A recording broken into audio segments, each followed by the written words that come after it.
ಈ ದಿನ ನಮ್ಮ ಅಮೃತ ಅನ್ನದಾಸೋಹ ಪ್ರತಿಷ್ಠಾನದ 29ನೆಯ ಕಾರ್ಯಕ್ರಮ. ಈ 29ನೆಯ ಕಾರ್ಯಕ್ರಮಕ್ಕೆ ಶಿವಮೊಗ್ಗ ನಗರದ ರಾಜೇಶ್ ಕಾಮತ್ ಮತ್ತು ಕುಟುಂಬದವರು ತುಂಬು ಹೃದಯದಿಂದ, ರಾಜೇಶ್ ಕಾಮತ್ರವರು ಶಿವಮೊಗ್ಗ ನಗರದಲ್ಲಿ ತುಂಬ ಆತ್ಮೀಯರು ಮತ್ತು ಸಾಕಷ್ಟು ಜನ ಹಿರಿಯರು ಕಿರಿಯರು ಅಂದಲೇ ಎಲ್ಲರನ್ನೂ ಕೂಡ ಸ್ನೇಹಜೀವಿಯಾಗಿ ಮಾತಾಡಿಸುವಂಥ ವ್ಯಕ್ತಿ, ಎಲ್ಲರಿಗೂ ಕೂಡ ಸ್ನೇಹಮಯವಾಗಿ ನಡೆಯುವಂಥ ವ್ಯಕ್ತಿ. ಅವರು ಈ ದಿನದ ಅಮೃತ ಅನ್ನದಾಸೋಹದ ಒಂದು ಸೇವಾಕರ್ತರಾಗಿದ್ದಾರೆ.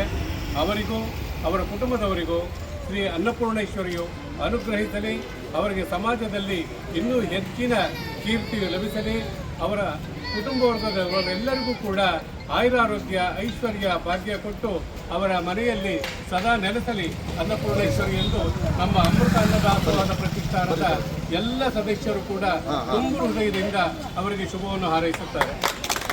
ಹಾಗೆ ಇಲ್ಲಿ ಈ ದಿನದ ಒಂದು ಸೇವಾ ಕಾರ್ಯಕ್ಕೆ ಹೆಚ್ಚಿನ ಅವರ ಸ್ನೇಹಿತರು ಕೂಡ ಆಗಮಿಸಿದ್ದಾರೆ. ಅವರೆಲ್ಲರಿಗೂ ಕೂಡ ನಾವು ಶುಭವನ್ನು ಹಾರೈಸುತ್ತಾ ಈ ಒಂದು ಕಾರ್ಯಕ್ರಮವನ್ನು ಆರಂಭ ಮಾಡುತ್ತೇವೆ. ಅದಕ್ಕಿಂತ ಮೊದಲು ಒಂದು ಶ್ಲೋಕವನ್ನು ಹೇಳ್ತೇವೆ. ದಯಮಾಡಿ ಅನ್ನಪೂರ್ಣೆ ಸದಾಪೂರ್ಣೆ, ಅನ್ನಪೂರ್ಣೆ ಸದಾಪೂರ್ಣೆ, ಶಂಕರ ಪ್ರಾಣವಲ್ಲಭೆ, ಶಂಕರ ಪ್ರಾಣವಲ್ಲಭೆ, ಜ್ಞಾನ ವೈರಾಗ್ಯ ಸಿದ್ಧಾರ್ಥಂ, ಜ್ಞಾನ ವೈರಾಗ್ಯ ಸಿದ್ಧಾರ್ಥಂ, ಭಿಕ್ಷಾನ್ ದೇಹಿ ಮೇ ಪಾರ್ವತಿ, ಭಿಕ್ಷಾನ್ ದೇಹಿ ಮೇ ಪಾರ್ವತಿ.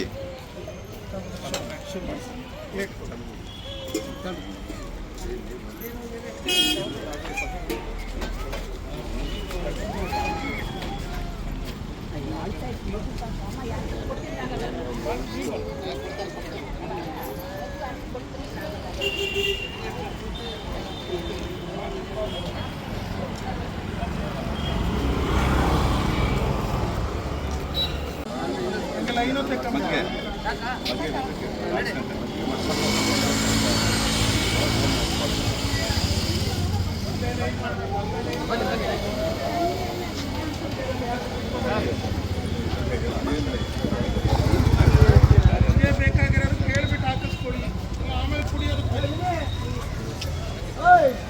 ಮಧ್ಯದಲ್ಲಿ ಯಾರು ಹೋಗಬೇಡಿ, ಇವನಲ್ಲಿ ಇಟ್ಕೊಳ್ಳಿ.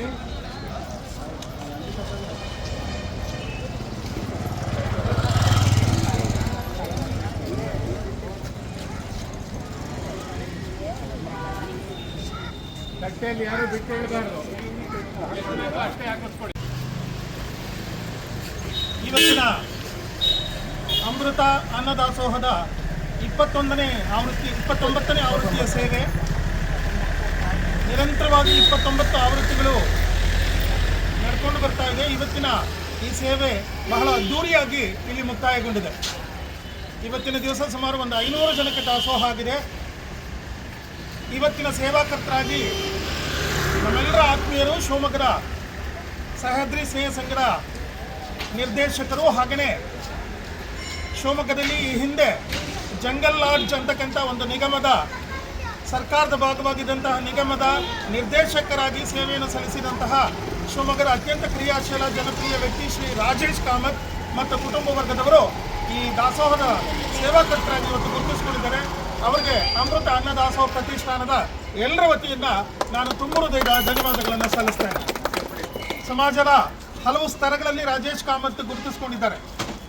ಯಾವುದೇ ಒಂದು ಸೇವೆ ಆದರೂ ಕೂಡ ಆ ಸೇವೆಯಲ್ಲಿ ಮುಂದೆ ಸಕ್ರಿಯವಾಗಿ ರಾಜಕಾರಣದಲ್ಲೂ ಕೂಡ ತೊಡಗಿಸ್ಕೊಂಡಿದ್ದಾರೆ. ಆ ಒಂದು ದೊಡ್ಡದಾದಂತಹ ತಂಡ ಏನಿದೆ, ಈ ಒಂದು ನಮ್ಮ ಅಮೃತ ಅನ್ನದಾಸೋಹ ಪ್ರತಿಷ್ಠಾನದಲ್ಲಿ ಅವರೆಲ್ಲರೂ ಕೂಡ ಸೇವಾಕರ್ತರಾಗಿ ಗುರುತಿಸ್ಕೊಂಡಿದ್ದಾರೆ. ಹಾಗಾಗಿ ನಮ್ಗೆ ಹೆಮ್ಮೆ ಇದೆ. ಇವರಿಂದ 10 ಜನಕ್ಕೆ ಅದು ಸ್ಫೂರ್ತಿಯಾಗಲಿ. ಶಿವಮೊಗ್ಗದ ಎಲ್ಲ ವ್ಯಕ್ತಿಗಳನ್ನು, ಅವರಿಗೆ ಪರಿಚಿತ ವ್ಯಕ್ತಿಗಳನ್ನು ಈ ದಾಸೋಹದ ಜೊತೆಗೆ ಜೋಡಿಸಬೇಕು ಅಂತ ಹೇಳಿ ಪ್ರತಿಷ್ಠಾನದ ಪರವಾಗಿ ಕೇಳ್ಕೊಳ್ತಾ ಭಗವಂತ ಅವರಿಗೆ ಮತ್ತು ಅವರ ಕುಟುಂಬ ವರ್ಗದವರಿಗೆ ಆಯುರಾರೋಗ್ಯ ಭಾಗ್ಯಗಳನ್ನು ಕರುಣಿಸಲಿ.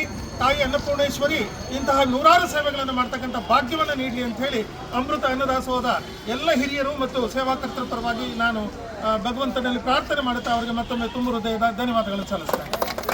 ಹಾಗೆಯೇ ಇವತ್ತಿನ ಈ ಸೇವೆಗೆ ಹಾಗೂ 29 ನಿರಂತರವಾದ ಸೇವೆಗಳಿಗೆ ಇಲ್ಲಿರ್ತಕ್ಕಂಥ ಕಾರ್ಯಕರ್ತರೇ ಕಾರಣ. ನಿಸ್ವಾರ್ಥತೆಯಿಂದ ಅವರೆಲ್ಲರೂ ಕೂಡ ಸರಿಯಾದ ಸಮಯಕ್ಕೆ ಇಲ್ಲಿಗೆ ಬಂದು ಈ ಒಂದು ಸೇವೆಯಲ್ಲಿ ತಮ್ಮನ್ನು ಸಂಪೂರ್ಣವಾಗಿ ತೊಡಗಿಸಿಕೊಂಡು ಕಡೆಯ ತನಕ ಇದ್ದು ಆ ಸಂತೃಪ್ತಿಯನ್ನು ಪಡ್ಕೊಂಡು ಹೋಗ್ತಾ ಇದ್ದಾರೆ. ಹಾಗಾಗಿ ಆ ಎಲ್ಲ ಕಾರ್ಯಕರ್ತರಿಗೂ ತಾಯಿ ಅನ್ನಪೂರ್ಣೇಶ್ವರಿ ಆಶೀರ್ವಾದ ಇರಲಿ.